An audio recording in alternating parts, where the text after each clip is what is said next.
Welcome back to the MCG as we wrap up a 1-all draw, Australia versus France, and it's not bad, Craig Foster, drawing with the world champions. Not bad. It's a fantastic result, and the fact that, you know, fans around the country will sit there and the conjecture will all be tomorrow that we possibly should have won the game. The goal that we gave them straight after half-time was poor defending, and then near the end of the full time there, you know, it looked like a fair penalty to John Aloisi. So I think in fairness we can say we could have stole the game from France. Well, we'll definitely get to replay that in a moment, but let's have a look at the match stats, the second half, and indeed full time now. And it's 1-all, a few more chances on goal for France in that second half. Yes, they had a lot of shots, but most of the shots were from outside of the box. The only really great chance they had was the goal that they did take. I think Patrick Vieira had 4 or 5 strikes from well outside the box. They all went very clear of the goal, though, and never troubled Mark Schwarzer. But I think that's a credit to our defence. We said during the telecast that Moore and Murphy were superb at the back. I think in the second half, Tony Vidmar was also outstanding. And of course, Harry Kuhl on the left in the last 25 minutes there was simply superb. Couple of yellow cards there. Tempers got a little bit flared, and of course we had a bad incident involving Dugarry. Yes, well, it turned out bad for poor Dugarry, and we don't like to see that. I think the injury that the information we have is that he has some knee ligament damage, and that's one of the worst injuries you can have in football. But you know, to look at the tackle from Muscat, he's an uncompromising player, Muskie, and you know, he goes in full-blooded, and unfortunately I think it was just the way that Dugarry fell that's done the damage. But as you say, a couple of yellow cards, Bresciano going in hard. Look, that's Australian Socceroos, and I think that type of fight and spirit is what we'll need if we're going to qualify for the World Cup in 2 weeks' time. The French goal we're about to see now, you mentioned poor defence from the Aussies. We could have kept this one out. Yes, and Frank Farina will be so disappointed. Here, I think we could have got a little bit closer, but as Murphy gets high, I think Muscat's just let the boy Perez get past him there, and the hand is up. And gee, don't we hate to see those hands in the air? It gives us nightmares from 4 years ago when we did a similar thing. So the boys will learn from that. I think really it was the only defensive lapse we had pretty much all game, I think. And when you think of the collective value of the strikers that France had on the park throughout the 90 minutes, outstanding defensive effort.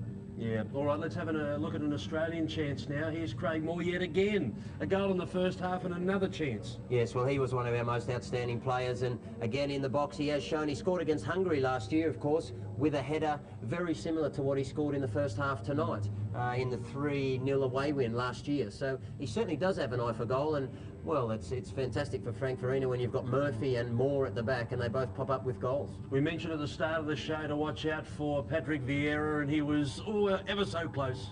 Yes, he was. He loves to shoot from range, Vieira, and once again, Moore got up extremely well there, but anything on the volley, we saw in the Confederations Cup that Vieira scored just that type of volley against Korea. And aren't we pleased that he didn't do it again tonight? I'll tell you what, they booed Barthez every time he looked like he was going to touch the ball, but when Zidane went off, they cheered to him, man. They loved having him here in Australia.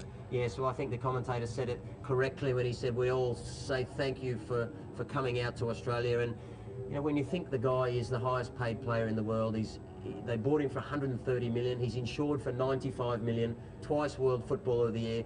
I would argue that he's the greatest player that we've ever seen. He was in his prime, and it was wonderful to see a master at his craft tonight. Let's have a look at another Australian chance. Here's a header from Viduka off a free kick. Well, we criticised Stan Lazaridis in the first half for poor efforts on his crosses and set pieces, and that's so important to us because we do have a lot of height in the box. When you bring Murphy forward with Viduka also and Moore, you know, we've got a lot of height there and we can score goals off those set plays. But in the second half, his delivery was outstanding. All right, here's Harry with an H. Harry Kuhl with another chance. Yes, Harry, as we said before, he's so effective both up front and on the left-hand side. It's very hard to know. He's so gifted, it's hard to know where his best position is. But here, again, 2 of the world's greatest defenders. One, Karembeu, plays in the Premiership, and of course Leboeuf back in France now, but Harry made them look second-rate. Okay, Harry Kuhl went very well. How did you sum up Viduka overall? I don't think it was his best game, but I think really the strikers for both teams tonight weren't at their best, and that's credit to the defensive efforts of both teams. I think Leboeuf and Desailly were superb tonight, and also our boys Murphy and Moore. So really, the battle was won by the defence tonight, but I think in midfield really was where the difference was made on both sides. I think even the greatest French supporter would agree that this should have been a penalty. Here it is. Yes, I have to agree with you. Aloisi, I was surprised that he didn't take the shot early. Just here, he took it inside, but it was a very clear, Sylvester has come across John there. And it was, John's taken it straight into his path, and that's a very, very clear body check. So I think Simon Mikulev will be disappointed when he sees that later, but I think on the balance of the game, Greg, we can't be too disappointed. Look at the bench. They cleared the bench.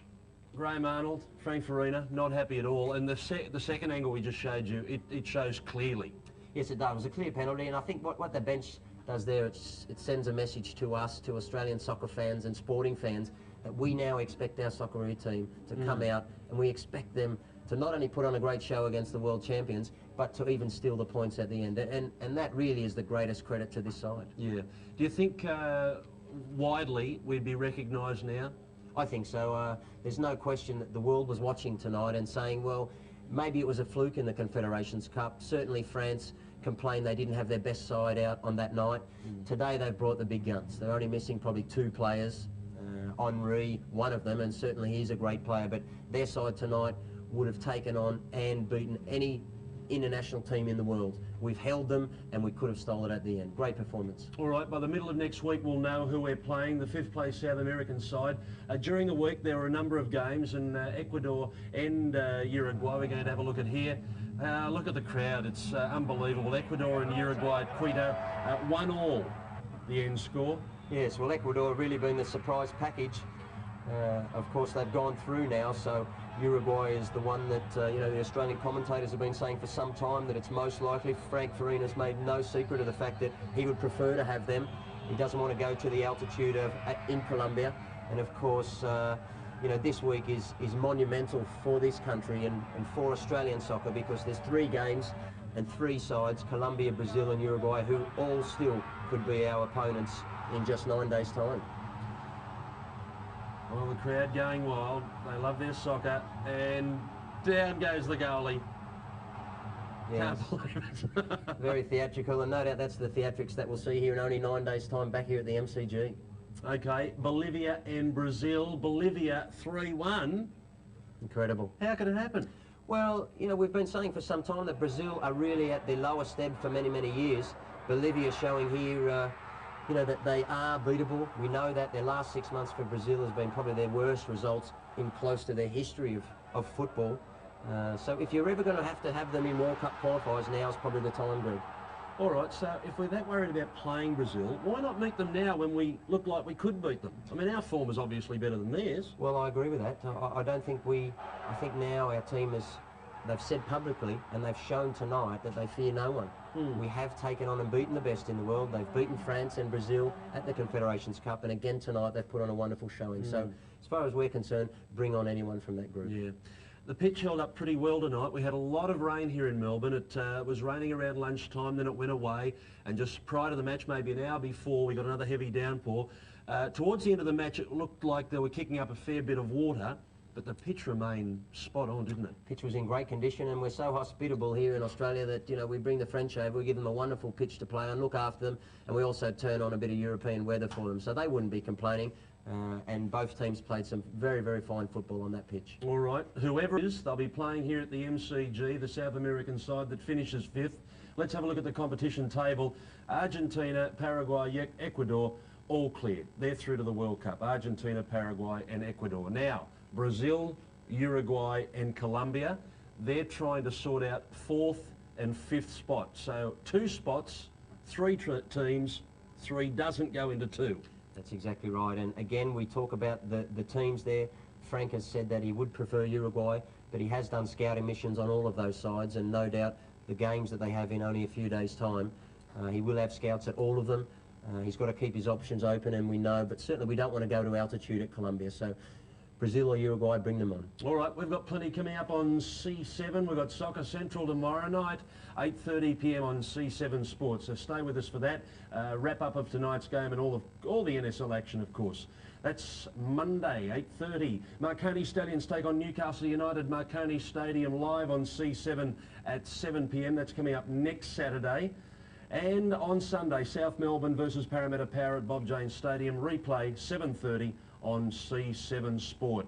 And the big one, folks, Tuesday, that's next Tuesday, the World Cup qualifier, Australia versus that's Tuesday week, Australia versus South American 5th place, live 8 p.m. Craig Foster, see you later. Thanks to Wadey and Paul Williams. This is Greg Radley saying good night from the MCG. Look forward to your company on Soccer Central tomorrow night.